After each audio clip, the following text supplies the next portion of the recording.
بعد میں کہ میں اپنا دین قائم کر کے دکھاؤں گا، اسلام قائم کر کے دکھاؤں گا، اور جب اسلام قائم ہو جائے گا دنیا میں تو کیسا انصاف قائم ہو جائے گا، ظلم ختم ہو جائے گا، اور کیسا سارے لوگ انسان خوشی خوشی رہیں گے، یہ دکھائیں گا، یہ انشاءاللہ آئے گا۔ یہ کہاں ہے؟ سورہ کوثر میں۔ اعوذ باللہ من الشیطان الرجیم، بسم اللہ الرحمن الرحیم، انا اعطیناک الکوثر فصلی لربک وانحر ان شانئک هو الابتر۔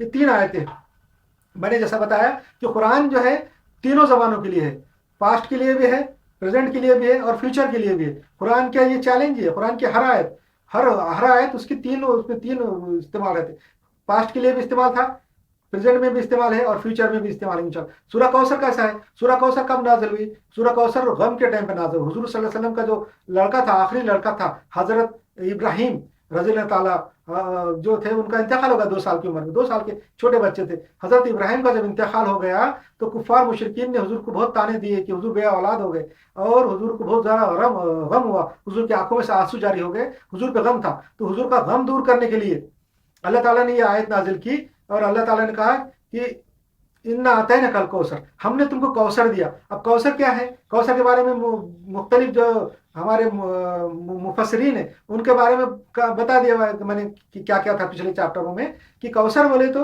ایک حوض ہے جنت میں، جس کا پانی جو حضور صلی اللہ علیہ وسلم اپنی امت کو پلائیں گے، اور اس سے مسلمان کو شفا ہوں گی، مسلمان اچھے ہو جائیں گے، ان کے سب برائیاں دور ہو جائیں گی، مطلب مسلمان کو فائدہ ہونے والی چیز۔ کوثر کے بارے میں ہے کہ حضور صلی اللہ علیہ وسلم کی بیٹی فاطمہ رضی اللہ تعالیٰ وہ بھی ہے۔ کوثر کا مطلب یہ ہے کہ آج کے زمانے میں کوثر ہدایت بھی ہے، قرآن اور حضور صلی اللہ علیہ وسلم کی سنت ہے، جو آج ہم کو گائیڈنس ہے، اللہ کی جو ہدایت ہے، قرآن ہے، وہ بھی کوثر ہے۔ آج کے زمانے میں جو عام مسلمان کے لیے جو سورہ کوثر کیسے لاگو ہوگا کہ اللہ تعالیٰ نے کہا تھا انا اعطیناک الکوثر فصلی لربک وانحر ان شانئک هو الابتر۔ حضور کو جب کہا تھا، جب حضور غم میں تھے، کہ اللہ تعالیٰ نے ہم نے تم کو کوثر دی، حضور صلی اللہ علیہ وسلم ہم نے تم کو کوثر دی ہوئی ہے، اللہ تعالیٰ بول رہا ہے اب تم کیا کرو؟ نماز پڑھو، قربانی دو، آپ میری عبادت کرو، اور بے شک کہ تمہارا دشمن جو ہے نا برباد ہو جائے گا۔ اللہ تعالیٰ کو اس زمانے حضور کہہ رہا تھا کہ تمہارا دشمن ہی برباد ہو جائے گا، تمہارا دشمن ہی برباد ہو جائے گا، یہ اللہ تعالیٰ نے کہا۔ آج ہم مسلمانوں کے لیے یہ آیت ہے، آج مسلمان پوری دنیا میں مغلوب ہیں، پوری دنیا پہ مسلمان پہ ظلم ہو رہے ہیں، تو آج یہ جو ہے آیت ہمارے لیے، یہ تو قرآن کی کوئی آیت پچھلے زمانے کے واسطے تھی اور ختم ہو گئی، ایسا نہیں ہے۔ قرآن کی ہر آیت تو ہر زمانے کے لیے ہے، پہلے بھی تھی، آج بھی ہے، کل بھی رہیں گی۔ تو آج ہمارے مسلمان جب غم میں ہیں، پوری دنیا کے مسلمان مغلوب ہیں، تو ہم کو اللہ تعالیٰ بشارت دے رہا ہے انا اعطیناک الکوثر، یعنی ہم نے تم کو ہدایت دی، ہم نے تم کو اسلام دیا، دین دیا، قرآن دیا، سنت دی، اس پہ چلو، انا اعطیناک الکوثر، یعنی یہ ہو گیا ہمارے لیے آج، ہمارے لیے اللہ تعالیٰ ہمارے غم کے زمانے میں ہمارے تسلی کے لیے بول رہا ہے کہ ہم نے تم کو کوثر دیا، یعنی ہم نے تم کو دین دیا، اسلام دیا، حضور صلی اللہ علیہ وسلم کی سنت اور قرآن شریف دیا، انا اعطیناک الکوثر، اور فصلی لربک وانحر، یعنی تم جو ہے نا میری عبادت کرو، میری عبادت پہ لگ جاؤ، ان کو چھوڑ دو، ہمارے دشمنان اسلام کو ان کے حال پہ چھوڑ دو، ان کو جو چاہے کرنے دو، تم اپنے کردار سے جو ہے نا دین پیش کرو، اپنا معاشرہ، اپنی سوسائٹی اچھی کرو، تم اپنے اس میں لگ جاؤ، میری عبادت میں لگ جاؤ، اور ان کو ان کے حال پہ چھوڑ دو، وہ آپس میں کٹ کے مر جائیں گے، لڑ جائیں گے، اور تم کل کو صرف فصلی لربک وانحر، یعنی ان کو اپنے ان کے حال پہ چھوڑ دو، اور میرے طرف لگ جاؤ، میرے دین پہ آ جاؤ، اپنے کردار سے اپنے معاشرے کو اچھا بنا دو، وہ لوگ خود دیکھ کے دین قبول کریں گے۔ اور ان شانئک هو الابتر، اللہ تعالیٰ ہم مسلمانوں کو بشارت دے رہا ہے، ہم کو خوشخبری دے رہا ہے کہ تمہارا دشمن جو ہے ضرور جو ہے نا برباد ہو جائے گا، یعنی ہمارے دشمن ضرور برباد ہو جائیں گے، یہ ہمارے لیے بشارت ہے۔ اور اللہ تعالیٰ جو ہے نا ہم کو آخری زمانے میں ہم کو پھر سے عروج دیں گا، اور ہمارا دین پوری دنیا میں قائم ہو جائے گا، اور پورے سب لوگ دیکھ لیں گے، پوری دنیا کے لوگ دیکھ لیں گے کہ پورے برے دین کیسے تھے، برے مذاہب کیسے تھے، اور برے سسٹم کیسے تھے، جس میں دنیا میں کتنا ظلم تھا، اور اچھا سسٹم اسلام جب لاگو ہو گیا تو یہ کتنا اچھا طریقے سے چل رہا ہے، کیسا چل رہا ہے، دنیا میں کتنا امن سکون ہے، وہ دیکھیں گے۔ یہ ہمارے لیے عروج حاصل ہوگا۔ یہ کب ہوگا؟ جب ہم اجتماعی توبہ کریں گے، اللہ تعالیٰ ہمارے کو جو ہے نا ضرور کرے گا۔